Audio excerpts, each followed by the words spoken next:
आज तक के पत्रकार रोहित सरदाना के मौत के बाद रवीश कुमार ने कई गंभीर सवाल उठाते हुए रोहित सरदाना को फिट नौजवान बताया।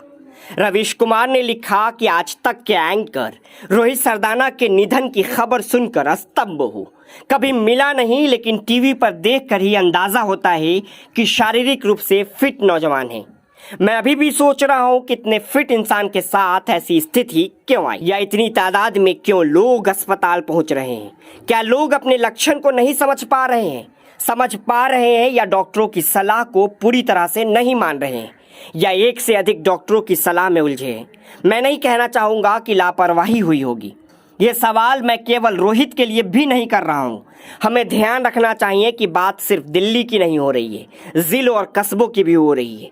मैं लगातार इस सवाल से जूझ रहा हूँ कि घरेलू स्तर पर इलाज में क्या कमी हो रही है, जिसके कारण इतनी बड़ी संख्या में लोग अस्पताल पहुँच रहे हैं। मैं डॉक्टर नहीं हूँ, लेकिन कोविड से गुजरते हुए जो अनुभव किया है उससे लगता है कि मरीज और डॉक्टरों के बीच संवाद की कमी है। इस वक्त डॉक्टर काफ़ी दबाव में है और मरीज डॉक्टर से भी बड़ा डॉक्टर हो चुका है।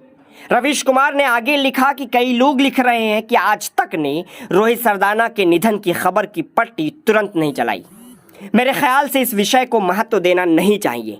आप सोचिए, जिस न्यूज़ रूम में ये खबर पहुंची होगी, बम की तरह धमाका हुआ होगा। उनके सहयोगी साथी सबके होश उड़ गए होंगे, सबके हाथ पांव कांप रहे होंगे। आप बस यही कल्पना कर लीजिए तो बात समझ आ जाएगी। दूसरा, यह भी मुमकिन है कि रोहित के परिवार में कई बुजुर्ग हो, उन्हें सूचना अपने समय से और अपने हिसाब से दी जानी है। अगर आप उसे न्यूज़ चैनल के जरिए ब्रेक कर देंगे तो उसके परिवार पर क्या गुजरेगी। तो कई बार ऐसी परिस्थितियां होती है। इसके अलावा और कोई बात हो तो वहां न्यूज़ रूम में खड़े उनके सहयोगी सच का सामना कर ही रहे होंगे। बात भले बाहर ना आए, उनकी आंखों के सामने से तो गुजर ही रही होगी। रवीश कहते हैं कि खबर बहुत दुखद है। कोविड के दौरान कई पत्रकारों की जान चली गई। सूचना प्रसारण मंत्रालय उन पत्रकारों के बारे में कभी ट्वीट नहीं करता। आप बताइए कितने पत्रकार देश भर में मर गए। सूचना प्रसारण मंत्री ने उन्हें लेकर कुछ कहा? उन्हें हर वक्त प्रधानमंत्री की छवि चमकाने से फुर्सत नहीं है। इस देश में एक ही काम है, लोग मर जाए लेकिन मोदी जी की छवि चमकती रहे। आप लोग भी अपने घर में मोदी जी की 20-20 फोटो लगा लें, रोज साफ करते रहे ताकि उनका फोटो चमकता रहे।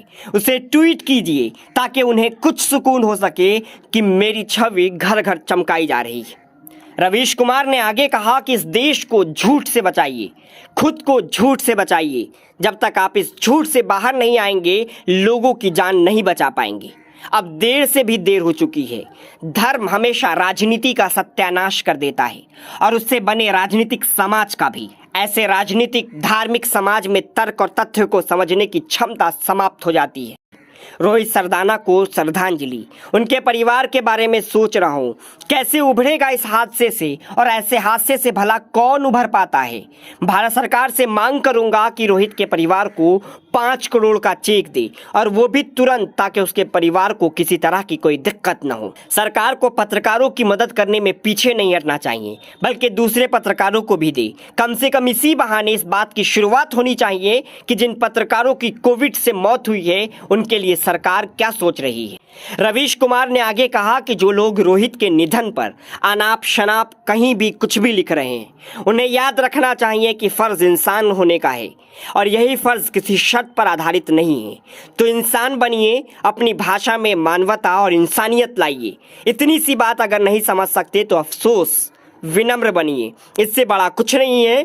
किसी को पता नहीं कि कौन किससे बिछड़ जाए। सारे झगड़े, हिसाब किताब फजूल के हैं इस वक्त। तो रवीश कुमार के इस पोस्ट पर क्या है आपकी राय, हमें कमेंट कर ज़रूर बताएं।